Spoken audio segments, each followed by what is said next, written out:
Not just being a HIV positive mom, but being a mom is hard. Even more stressful when you've got HIV.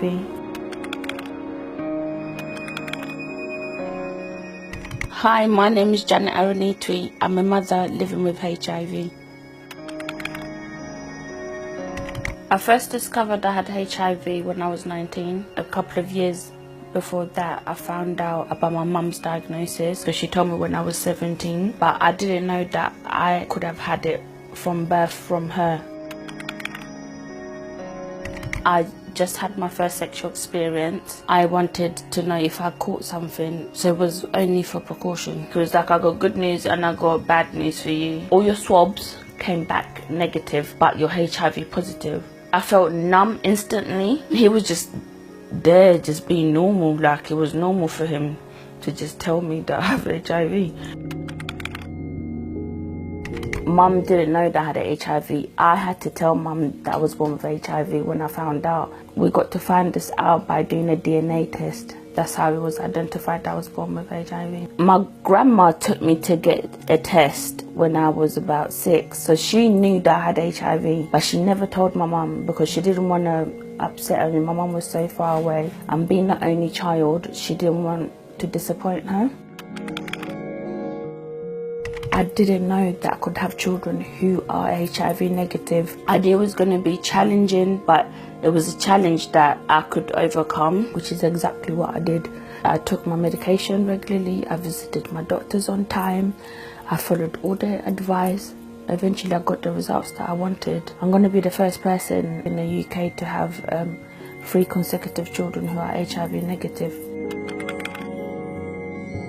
Having a C-section, choosing not to breastfeed, and taking your medication on time, all the time. Those are my 3 pointers. Delivering healthy HIV negative children.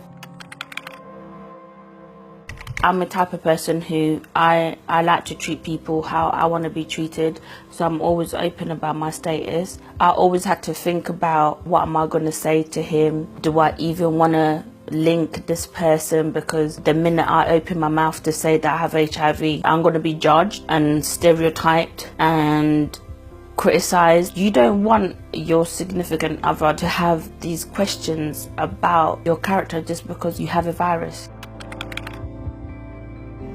Pregnancy is extremely challenging for me. I've had adverse reaction to medication. My feet do get swollen, extremely swollen. My ankles, my bones hurt, extreme fatigue. I'm always vomiting, and it's not like your normal little vomit. I vomit like 20 times a day.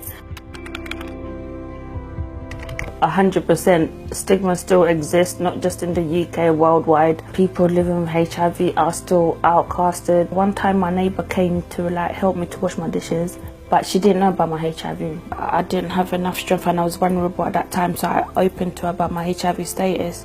She called me, she was like, Janet, I've got to ask you something. I'm really sorry, but I have to ask you. You know that one time where I ate from your house, do you think I could have HIV? Just me, no, you can't. So things like that still do exist, where people think sharing from a plate or sharing a cigarette, you could still catch HIV. 100%. Because of the stigma, I'm having to start to rethink on how do I shield my children, because obviously I don't want them to be stigmatized because of my illness. It would really, really break my heart if my children were outcast, let's say in the playground, were treated how I was treated in Uganda because of my virus. Most people are shocked. They think it's a miracle, and to a certain extent it is a miracle. The most genuine reactions that I get are mainly the young people. They're more like, rah, are you sure? Are you serious? But how though? How do you still have sex? And how come your man don't have it? I tell them how, obviously we use condoms all the time. When I decide to have children, there are ways of going about it without making him sick. The most shocking reaction I get that pisses me off is from the health professions. You expect a GP or a nurse to have at least basic knowledge on HIV transmission. As soon as they find out that you have HIV, The first thing they think of is the children. Why would you instantly think that my kids have it and you're in the health profession? And then it's me having to educate them. I'm an ambassador to Body and Soul, which is a charity that's based here in the UK that helps supports people who are affected by HIV and AIDS. Through Body and Soul, I've done a lot of outreach. I was first introduced to the charity when I was newly diagnosed, and it had a fundamental impact on how I perceived HIV. I couldn't even speak about HIV before. The stigma had impacted on me so much where to a certain extent I didn't want to even be associated with the word HIV. But I've come from that person to the person I am now.